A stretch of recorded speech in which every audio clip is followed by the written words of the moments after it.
If I have type A blood, I'm gonna have A antigens on the surface, the antibodies in the plasma. If I have type B blood, I have the genes for B, I'm gonna have B antigens, and I'm gonna make antibodies against A type blood. If I have type AB, I have the code for A and B, right? And I'm not gonna make any antibodies, because they would attack myself. O codes for no A and no B. So that red blood cell is smooth. There's no antigens. But you have both A and B in the plasma. You have A and B antibodies in the plasma, okay? So this is important to know, right? Because you want to know what happens when you stick this red blood cell into this person, right? If I stick an A red blood cell into a B person, I can't do it because the B person has A antibodies. It's going to attack those A antigens. Okay? And that's what we were drawing out last time of that. Is it in a form of a clot? No. Blood clot is coagulation that's a cascade mechanism using clotting factors. This is agglutination. Agglutination is what an antibody does to an antigen. So it's Danger of that. what's the danger of that? That they're going to agglutinate together and they're going to get stuck places and you will throw a blood clot because the blood is sticking together. But you have agglutination first and then you have the clot come after that because it mucks everything up. It blocks capillaries, it's going to block gas exchange. Okay. Yeah. So it kind of is, but it's also different. It's completely different, but agglutination will lead to a blood clot eventually, somewhere. Yeah. And that's another reason why they're confusing for students. This is what it looks like. So when you have an antibody, if I mixed A and B blood, the A antibodies would agglutinate the A antigens. And this is what agglutination looks like. And so it kind of looks like clotting, right? Except for it's not occurring on the capillary wall. It's happening with the red blood cells themselves. And so you can imagine that this is gonna be happening in the plasma, and then when it gets through your capillaries, it's gonna get stuck. And then you're gonna throw clots. And then you have this whole tangled mess. Usually, who can donate to whom? Whatever blood type they are. So you're not going to usually donate whole blood. It's usually going to be packed red blood cells or plasma. You're going to keep it separate. Okay. Unless I know I'm going into surgery and I'm going to donate blood to myself, I'm going to donate whole blood, and they might keep it as whole blood, but usually not. But you would donate whatever blood type. Like I'm A positive, so I would only get A positive blood. Rh positive. Rh typing is based on if the Rh factor is present on the red blood cell or not. If the factor is present, we say that that person is Rh positive. So if a person is Rh positive, they have to have a positive, they have to have the Rh factor code from mom, and they have to have the Rh factor code from dad, or they have to have the Rh factor code from one parent and no code from another parent. Both of these, because the code Rh factor is dominant, they're going to both be Rh positive. If the Rh factor is absent, we call that Rh negative, okay? Or that person is negative. So positive denotes they have the Rh factor, negative denotes that they don't have the Rh factor. If a person is negative, what two alleles do they have to have? Negative, negative. They have to have a negative and a negative. Okay. The trick with this is if they're Rh negative, they don't have the Rh factor on the surface of the red blood cells. Okay? So technically, are they going to make the antibody, the Rh antibody? They will, but do they make it when they're born? When do they make it? After they expose. Right, so you have to have, let's say I'm negative, right? I have to have positive blood cells come in contact with my blood, my immune system. My immune system is gonna make antibodies to attack the positive blood, okay?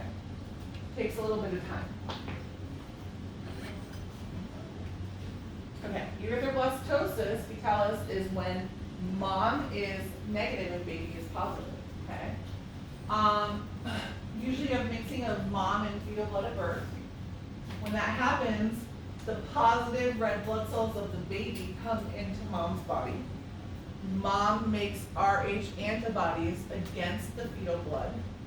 Is the Rh antibody gonna attack the fetus? No, because the fetus was born, right? Let's say mom gets pregnant with another positive baby. Does she have those Rh antibodies? Yes. Will they cross the placenta and attack the baby? They will eliminate the baby's blood. Okay, the baby will die. So what do? They measure the Rh antibody level in the plasma. If the Rh antibody level in the plasma is higher, then they're going to give her a RhoGAM shot, which is going to decrease it. Okay, here's a picture. I like this picture, but it's still confusing. But teach yourself this, talk yourself through this, because this is important. So here's mom's Rh negative red blood cells, right? There's no Rh factor. Okay, baby's red blood cells have the Rh factor, right? So the Rh positive blood goes into mom's bloodstream, right? Mom's gonna respond by making Rh antibodies. Okay. This, she'll make some antibodies. They're not gonna do damage to her, but they will cross the placenta and agglutinate the baby's blood. But usually this baby is already born, so you don't have to worry about it. There's still a risk. Like if I'm negative and baby is positive, it's a high risk pregnancy regardless. Okay. But usually you don't make antibodies until you're already exposed or you give birth. But mom has those antibodies, and so the next positive baby, those antibodies are going to cross the placenta and attack or eliminate the baby's blood cells. Okay. And the baby will die. Okay. How do you determine a person's blood type? You got antibody serum, right? And you see which well eliminates.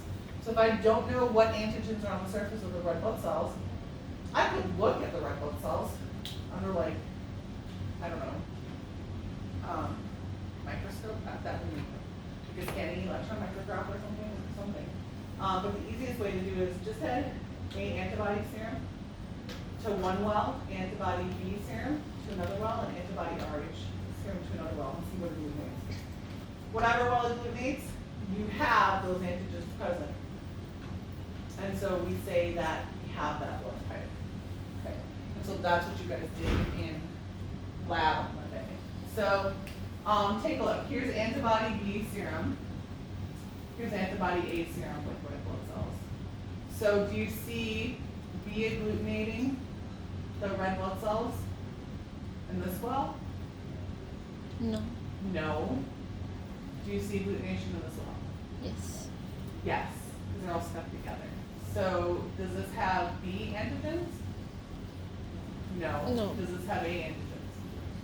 Yes. So what blood type is it?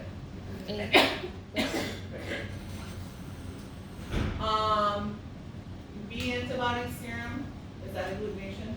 Yes. Yes. A antibody serum? No. No agglutination. What blood type is it? B. B. I see agglutination with both. It has A and B, so it's AB. Okay. And we're missing Rh, but it would be the same thing for Rh. Okay. And so that's how we tell what's on the surface of those red blood cells. Once we know what's on the surface of those red blood cells, we can infer that they have the opposite antibodies in their blood, in their serum, right? Because the antibody serum that we're using, these guys are made up in a lab. Okay.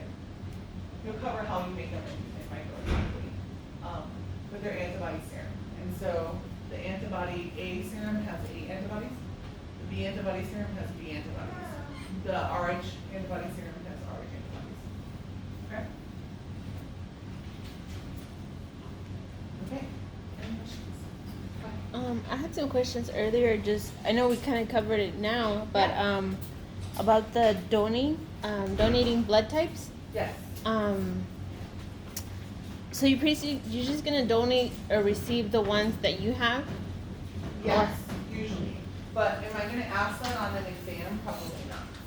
I'll give you a question, right? So I'm gonna phrase it something like this. If I'm A positive, and I give red blood cells to an A negative person. Okay? And so you have to draw out the red blood cell and so the antigens, the antibodies, and then figure if we can stick this red blood cell into this person's whole blood. Why or why not?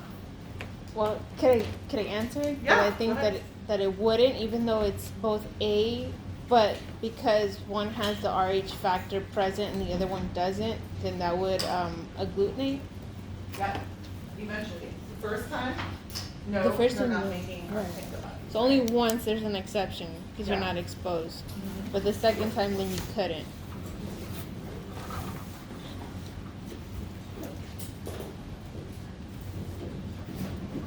Oh, let me see, what did I missing?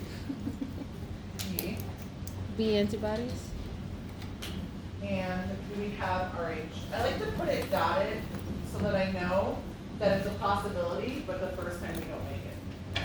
So if I stick this red blood cell into this person, do we have to worry about the B antibodies attacking any of these antigens? No. No, because there's no B antigen. So this one, we're okay, right? But what about this attacking this? So for the first time, technically it'd be okay because you don't have Yes, the the first time we RH. don't have it. But once that RH positive blood comes in contact with that immune system, they're gonna make it. So first time it's okay, second time it's not okay. And then so otherwise, you basically, if you're positive, you get positive. If you're negative, you get the negative. And the Yeah, same usually. AA, BB. But if you're a trauma patient and you're bleeding out and they don't have time to do your blood typing, they're just gonna give you O negative red blood cells and saline. Because they know those O negative red blood cells, they can stick in anybody and they're not gonna react because there's no antigens on the surface. Oh, it wouldn't be a problem with someone who was positive because there's no antibody, there's no No, RH. there's no antigens on the surface of O negative red blood cells, so you can stick them into anybody. That's why they're called the universal donor, right? You can stick them into anybody, and regardless of whatever antibodies anybody has, that red blood cell doesn't have any antigens on the surface, so it's not gonna be reactive. Thank you. It's not whole plasma, it's not whole blood, it's red blood cells, Okay. right?